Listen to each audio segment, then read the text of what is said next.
بسم الله الرحمن الرحيم. أعزائي طلبة المرحلة الرابعة، السلام عليكم. Today we will discuss a very important and a very common disease, and that is diabetes mellitus. And to start with, what do we mean by diabetes mellitus? By definition, diabetes mellitus includes a heterogeneous group of metabolic diseases. These diseases, or metabolic diseases, are characterized by chronic hyperglycemia, which is of two types: fasting hyperglycemia and postprandial hyperglycemia, in addition to disturbances in metabolism of lipid, protein, and carbohydrate. All these metabolic disturbances are resulting from defect in the insulin secretion or in its action, or both. Defect in the secretion and action of insulin. And before we go deep in discussion of diabetes mellitus, I think it is worthwhile to review or to refresh our memory about normal glucose metabolism. Normally, the glucose level in the blood is kept within a narrow limits. Such narrow limits, or such normal blood sugar or blood glucose, is the result of balance between the entry of glucose to the circulation and the use of this glucose by the peripheral tissue, mainly the skeletal muscles and fat.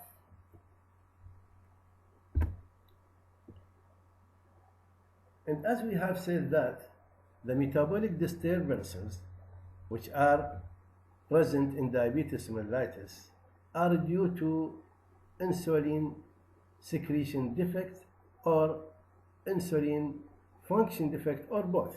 So what is the role of insulin in regulation of glucose level? How does insulin affect glucose level? First of all, insulin lowers the blood sugar by suppressing hepatic glucose production. In other words, it suppresses gluconeogenesis and glycogenolysis in the liver. And the other mechanism through which insulin may affect the glucose level in the blood is through stimulating glucose uptake in the skeletal muscle and fat. And such a process is mediated by glucose transporter 4. Now, what are the factors that affect insulin secretion? The factors that are related to insulin secretion include: number one, a brisk rise in the blood glucose after meals. Whenever we have high blood glucose following meals, there will be an increase in the insulin secretion so that to bring the glucose level back to normal. Amino acids and hormones such as glucagon-like peptide, which is released from the gut following food intake, can augment insulin release from the beta cell of pancreas.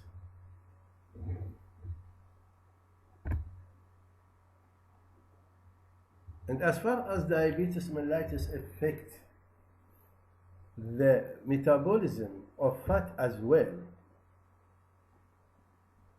I think we should review the normal metabolism of fat so that to know how does diabetes mellitus affect such metabolism. First fact about normal metabolism of fat is that adipocytes, or between two brackets fat cells, synthesize triglyceride from free fatty acids and glycerol. What's the role of insulin in this metabolic process? Insulin stimulates lipogenesis and inhibits lipolysis. What stimulates lipolysis? Lipolysis is stimulated by catecholamines, and the outproduct of lipolysis is liberation of free fatty acids. And these fatty acids normally can be oxidized by many tissues as a source of energy. Partial oxidation of these free fatty acids in the liver provides energy to drive gluconeogenesis and also produces ketone bodies. And it is important to keep in your mind that ketone bodies production occurs physiologically sometimes during starvation, for example, when there is low insulin level and high catecholamine levels that increase the lipolysis and delivery of fatty acids to the liver. This slide shows you the major metabolic pathways of fuel metabolism and actions of insulin.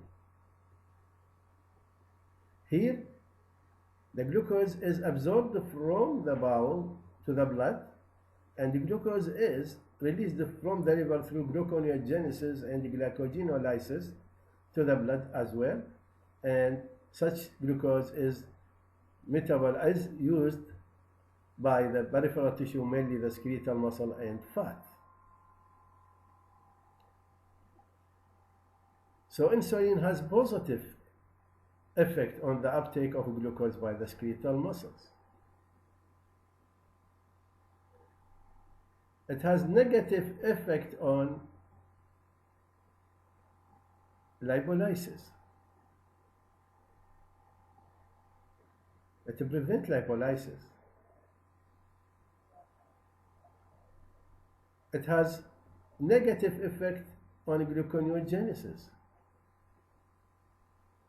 It prevents gluconeogenesis, as you see here, negative. It may have positive effect on oxidation of glucose. So, these are the effects of insulin. It has negative effect on the release of proteolysis. So, these are the major metabolic pathways of fuel metabolism and action of insulin. Now, what are the types of diabetes mellitus? We have two main types of diabetes mellitus. The first one is called type 1 diabetes mellitus. And this type of diabetes mellitus was previously called insulin-dependent diabetes mellitus, because in this type of diabetes mellitus, there is absolute deficiency of insulin, and the only treatment for patients with type 1 diabetes mellitus is insulin therapy. The second type, which is type 2 diabetes mellitus, which is much more common than type 1, and previously was called non-insulin dependent diabetes mellitus, because patients retain the capacity to secrete some insulin, but exhibit impaired sensitivity to insulin. These patients with type 2 diabetes mellitus, although they have some amount of insulin, but they have insulin resistance. And initially, these patients with type 2 diabetes mellitus can be treated without insulin replacement therapy. That's why previously type 2 diabetes mellitus was called non-insulin dependent diabetes mellitus. But such term, non-insulin dependent diabetes mellitus, is no more accurate. It might be misnomer. Why?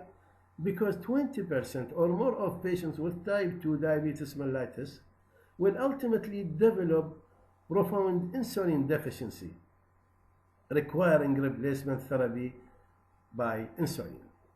So for this reason, and because 20% of patients with type 2 diabetes mellitus may need insulin ultimately as a treatment, the term non-insulin dependent diabetes mellitus is not applied for type 2 diabetes mellitus by now.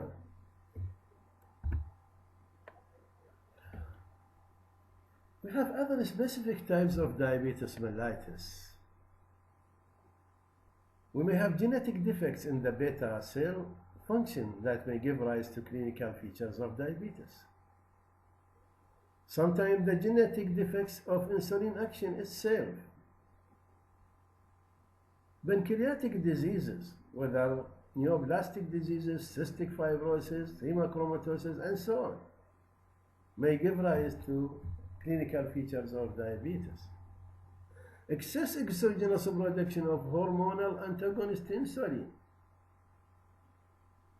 We have many hormones that antagonize the action of insulin, like growth hormone in acromegaly, glucocorticoids in Cushing's syndrome, glucagon, catecholamines in pheochromocytoma, thyroxine and thyrotoxicosis, and so on. All these may antagonize the effect of insulin, giving rise to picture or clinical features of diabetes. Many drugs may cause clinical features of diabetes, like corticosteroids, thiazide diuretics, phenytoin. Viral infections sometimes may give rise to clinical picture or clinical features of diabetes, such as congenital rubella, mumps, and Coxsackie virus. And sometimes diabetes mellitus may be associated with genetic syndromes, such as Down syndrome, Klinefelter syndrome, Turner syndrome, nerve deafness, Friedreich's ataxia, and so on. With respect to the etiology and pathogenesis of diabetes, interaction of the environmental factors with genetic susceptibility determines which people develop diabetes mellitus and the time of its onset. So there should be an interaction between environmental factors and genetic predisposition or genetic factors for a patient or for a person to develop diabetes mellitus. And it is of interest to mention here that the environmental factors, the genetic factors, and the pathophysiology as well are different in type 1 diabetes mellitus from that in type 2 diabetes mellitus. That's why sometimes type 1 diabetes mellitus and type 2 diabetes mellitus are considered as different disease entities because there are many differences between the two types of diabetes, including the etiology and pathogenesis. Now, the first type of diabetes mellitus, as we have said, is type 1 diabetes mellitus. And this type of diabetes usually affects children, adolescents, and young adults. And the insulin deficiency in this patient with type 1 diabetes mellitus usually is an absolute deficiency. There is severe shortage or severe lack of insulin among patients with type 1 diabetes mellitus. That's why the only treatment for patients with type 1 diabetes mellitus is insulin therapy. What about the pathophysiology? In type 1 diabetes mellitus, there is a T-cell mediated autoimmune disease that results in destruction of beta cell of pancreas. And such a process usually lasts or takes place over many years. The second fact related to type 1 diabetes mellitus is that islet cell antibodies. These antibodies can be detected before the clinical development of type 1 diabetes and disappear with an increasing duration of diabetes. That's why islet cell antibodies are generally not suitable for screening or diagnostic purposes, because you may have a patient with full-blown picture of type 1 diabetes mellitus but with no islet cell antibodies. As I have said, because these antibodies may disappear with the increasing duration of the disease, I mean the diabetes. But there are certain type of antibodies, which is glutamic acid decarboxylase GAD antibodies. Such antibodies are detected in patients with type 1 diabetes mellitus. And sometimes these antibodies are of help to diagnose late onset type 1 diabetes mellitus in middle-aged people. You know, in middle-aged people, usually we suspect or we presume the patient to have type 2 diabetes mellitus. But after detection of this glutamic acid decarboxylase antibodies, the diagnosis of late onset type 1 diabetes mellitus is to be considered.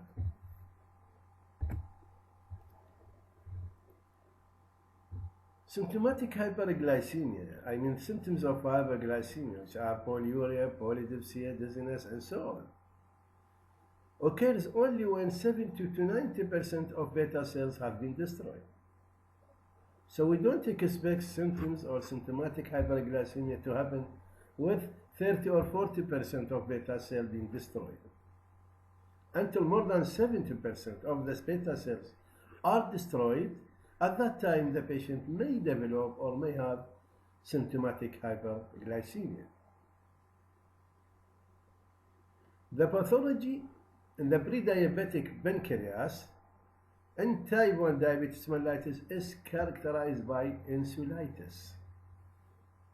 And in insulitis, the patient doesn't have signs or clinical features of type 1 diabetes mellitus. And to add to the problem of hyperglycemia and sequelae in patients with type 1 diabetes mellitus is the fact that glucagon and other hormone secreting cells remain intact.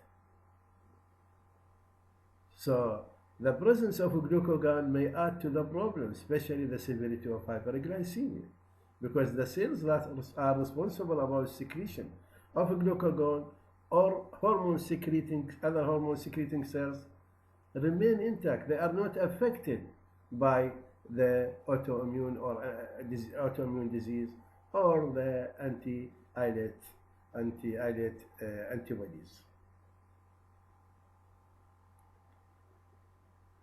And an important point is that type 1 diabetes mellitus is associated with other autoimmune disorders like thyroid disease, celiac disease, Addison disease, pernicious anemia, and vitiligo. Here, the slide shows you the pathogenesis of type 1 diabetes mellitus in more simplified way. Here we have normal islet, but with genetic susceptibility to immune dysfunction. With environmental triggers and regulators, there will be insulitis. And insulitis, we have an inflammatory cell inflammation of the islet. It's different from this islet. Antibody-mediated beta cell destruction. Autoantibodies present in the blood. So during the stage of insulitis, the patient may have no signs and symptoms of diabetes mellitus, but pathologically speaking, these findings are there. I mean the insulitis, inflammatory cell inflammation, antibody-mediated beta cell destruction, autoantibodies in the blood, and so on. With the time, there will be loss of the first phase of insulin secretion. And at this stage, the patient may develop obvious postprandial hyperglycemia. Also, there will be impaired glucose tolerance. After glucose tolerance test, such patients at this stage may be found to have impaired glucose tolerance. And as the time goes on, there will be beta cell destruction, and at this time, the patient will develop overt diabetes, in the sense that he or she will develop all the clinical features of diabetes mellitus. What about the genetic predisposition in type 1? The following facts are related to the genetic predisposition in type 1 diabetes mellitus. Genetic factors account for about 1/3 of susceptibility to type 1 diabetes mellitus.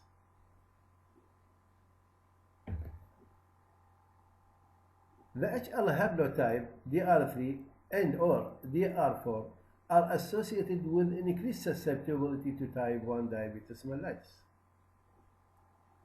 Although DR4 may be the main determinants of genetic susceptibility. The concordance rate between monozygotic twins is less than 40%. By monozygotic twins, I mean identical twins.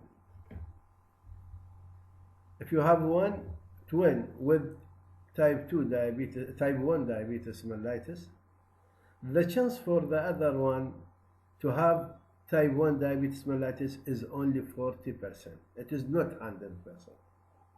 So the concordance rate between monozygotic twins is less than 40%. And another fact related to the genetic predisposition in type 1 diabetes mellitus is that the genes associated with type 1 diabetes overlap with those of other autoimmune disorders such as Alzheimer's, celiac disease, and thyroid disease. Now, what about the environmental factors in type 1 diabetes mellitus? We have said that there should be interaction between environmental factors and genetic factors for diabetes mellitus to develop. So, the environmental factors in type 1 diabetes mellitus. First, we have reduced exposure to microorganisms. This may affect the maturation of the immune system and may increase the susceptibility of autoimmune disease. Viral infections may be a cause or a predisposing environmental factor for development of type 1 diabetes mellitus. Among these viruses are mumps, Coxsackie, retrovirus, rubella, and so on. Stress may interact with the genetic predisposition to produce type 1 diabetes mellitus. This is because of secretion of counter-regulatory hormones and possibly change or modulation of the immune activity. Dietary factors may play a role in the pathogenesis of type 1 diabetes mellitus. Nitrosamine found in smoked meat, for example, coffee, these two have been proposed to potentially be diabetogenic. Bovine serum albumin, which is present in the cow milk. A child fed on this type of milk may be more susceptible to develop type 1 diabetes mellitus than others. What are the metabolic disturbances in type 1 diabetes mellitus? First fact to be taken into consideration is that high blood glucose itself is toxic to the remaining beta cells, so that a profound insulin deficiency may rapidly ensue or happen.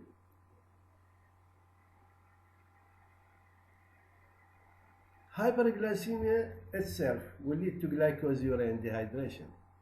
Whenever we have high blood sugar, there will be loss of glucose in urine. And because this is an osmotic substance, it will cause water loss as well. So because of glycosuria and polyuria, the patient may develop dehydration. Lipolysis and proteolysis result in weight loss because insulin suppresses lipolysis and it suppresses proteolysis. And whenever we don't have insulin, there will be more lipolysis and proteolysis, and this will result in weight loss through loss of adipose tissue and through wasting. Also, deficiency of insulin will result in increased gluconeogenesis and ketogenesis. Because if you remember from the previous lecture, insulin has negative effect on gluconeogenesis and ketogenesis. It suppresses both mechanisms. Whenever we don't have insulin, we will have increased gluconeogenesis and ketogenesis. And because ketone bodies are organic acids, excessive amount of ketone bodies in the blood will lead to the metabolic acidosis, which is called ketoacidosis.